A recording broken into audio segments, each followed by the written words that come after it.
Olá, meu nome é Lucas e provavelmente você já deve saber disso. Se você não sabe, né, de qualquer modo, meu nome continua sendo Lucas. E eu tava querendo fazer um vídeo esses tempos atrás pra conversar sobre alguns assuntos pertinentes, também, de certo modo, testar esse novo setup com um microfone legal e tal. E um dos assuntos que eu achei interessante nós tratarmos seria sobre o impeachment.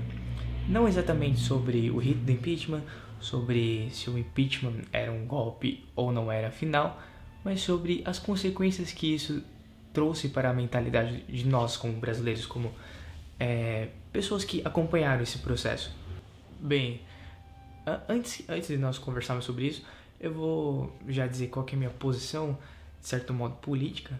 Eu me identifico muito com o libertarianismo, mais especificamente a ala neocapitalista, e por isso você vai perceber, quando eu for tratar desse assunto, que a minha visão ela é um pouco, digamos, desacreditada da política.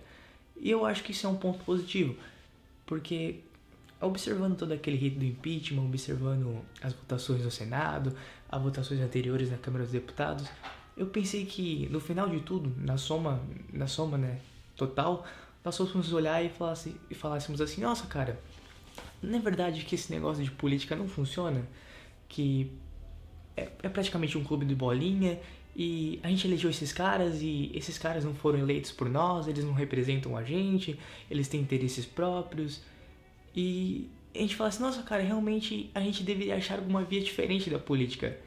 E não, parece que depois de toda essa confusão, depois de todo esse rito, nós tivemos uns dias atrás do Fora Temer e tudo mais. Parece que, ainda que por meio de manifestações, nós ainda acreditamos que, olha, o problema não é a política na realidade são esses políticos específicos que estão aí. Se nós renovássemos a política, se nós tivéssemos uma reforma política, colocássemos novos políticos, ia dar tudo certo, ia ficar tudo bem, ia ser um país maravilhoso, nós seríamos a próxima Dinamarca, o próximo Estados Unidos, talvez um Canadá, uma Austrália. A questão é que a gente precisa mudar os políticos, isso vai estar tudo certo. E eu discordo totalmente disso. Na realidade, nós não precisamos mudar os políticos, porque isso não vai adiantar de nada. Os ritos do jogo são esses, é assim que funciona a democracia, é assim que funciona o sistema político, e ele é simplesmente um jogo de interesse. Nenhum político vai fazer uma ação pensando em você, e isso não é pessimismo, não é ser niilista, é simplesmente a realidade. Nós julgamos o fato como eles são. Não existe, talvez, um jogo utópico na política. Ela talvez seja a expressão maior do que nós somos quando nós temos poder nas nossas mãos. Por isso que eu sou muito a favor de uma descentralização das coisas. Eu digo tanto dos meios políticos, tanto dos meios econômicos, e todas as relações sociais, que elas sejam descentralizadas. Porque é assim que as coisas deveriam ser. Não deveriam existir, de certo modo, governos ditando o que você tem que fazer, políticos ditando através de votos em caneta como você deve reger a sua vida, com quem você deve denunciar. Os modos como você rege a sua vida, eles na realidade são individuais e são particulares. Mas parece que nós acabamos esquecendo disso. Nós achamos que sim, nós precisamos de políticos, precisamos que eles criem leis, regulamentações, porque de certo modo, se não fossem eles, nós estaríamos perdidos, nós estaríamos numa espécie de estado de natureza robesiano, numa barbárie. Ou às vezes nós tendemos pro outro lado também, nós dizemos: olha, existe esse negócio da política, e se a gente tirar a política, nós vamos viver numa sociedade muito bonita, onde todas as pessoas vão se respeitar, porque na realidade o que corrompe, né, a pessoa é a sociedade. É o que o Rousseau vai falar pra você. Mas isso também está equivocado, porque mesmo que nós não tivéssemos nenhum Estado, e esse é um problema que muitos críticos do anarcapitalismo não veem, é que nós não dizemos que, assim, nós retiramos o Estado e agora vivemos num mundo de maravilhas, não existe coerção, não existe problemas. Na realidade, os problemas vão sempre existir. A nossa questão é ética. Nós dizemos: olha, existe essa instituição Estado e ela tem esses problemas, ela não pode existir por causa disso, por causa desses princípios, e nós precisamos achar um outro meio de resolver os conflitos, que não seja através de um governo. Os problemas vão continuar existindo, as pessoas vão continuar se matando, continuar brigando, entrando em conflitos, só que nós estaremos agora buscando soluções de forma pacífica. E a coerção com certeza vai existir, até porque a coerção ela é um dos meios da lei. Então não existe como nós pensarmos numa sociedade que não tenha coerção.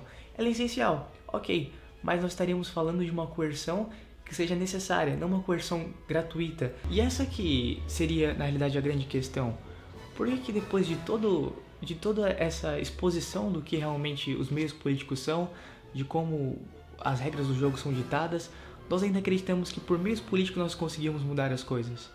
E é também um erro, nós dizemos, olha, mas veja, nós estamos no Brasil e o Brasil tem esse problema, nós temos uma democracia muito nova, nós não temos uma tradição política, nós não temos uma cultura muito boa, mas você tem que ver em outros países, por exemplo, na Dinamarca, na Suíça, essas coisas dão certo. Não, é a mesma coisa.